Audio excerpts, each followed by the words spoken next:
Going straight to New York, where President Bola Tinubu has called on world leaders to deepen relations among member states of the United Nations in line with the principles of inclusivity, equality and cooperation represented by Vice President Kashim Shettima. The president made a call while addressing world leaders during the general debate of the ongoing 79th session of the United Nations General Assembly at the UN headquarters in New York, United States. State House Correspondent Abdurrahman Jibrila reports.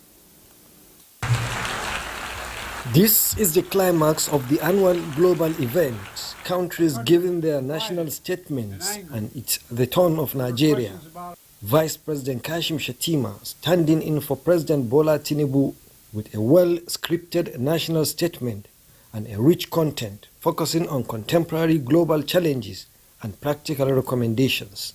First, Nigeria reminded the world leaders that the United Nations stands for inclusiveness anchored on the tripod of peace, sustainable development, and human rights.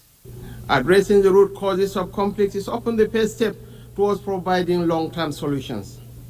Clearly, some of the root causes of conflict are social in nature, including poverty, hunger, ignorance, inequality and exclusion, as well as other forms of injustice. Expressing worry about the main objectives of the United Nations and how it could sustain the global body's relevance and resilience, lamenting the return of unconstitutional changes of government in some African countries.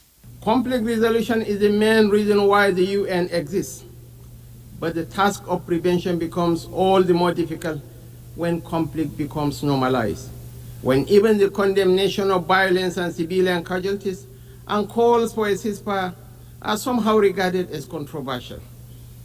As we emphasize at the Abuja high-level ministerial meeting, we must renew our focus on conflict prevention. Calling for reforms in the international financial architecture and a transparent multilateral trading system, hoping the adoption of the Pact for the Future will change the narrative, asking the UN to prioritize debt forgiveness for Nigeria and other developing countries from creditors and multilateral financial institutions. Climate change is a driver of insecurity, which also poses a veritable challenge to sustainable development.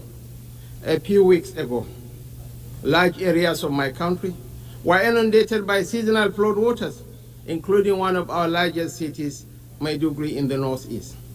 Other parts of Nigeria also experienced similar tragedies, occasioning the loss of lives and property. We need not remind ourselves to remain faithful to the implementation of the commitments that we all gave voluntarily at the various COP meetings. Failure to do so is merely to postpone the inevitable. No country is immune from the effects of climate change. Other world leaders at the session made statements aimed at addressing global concerns. I stand before you in these whirlwinds, convinced of two overriding truths.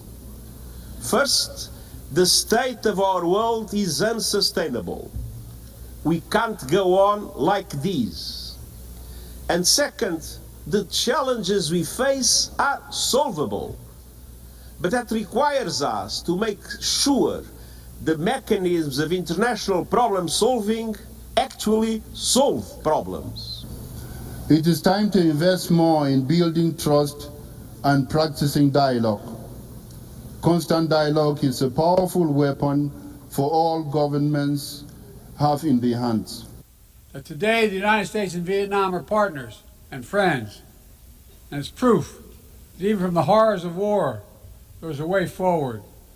Things can get better.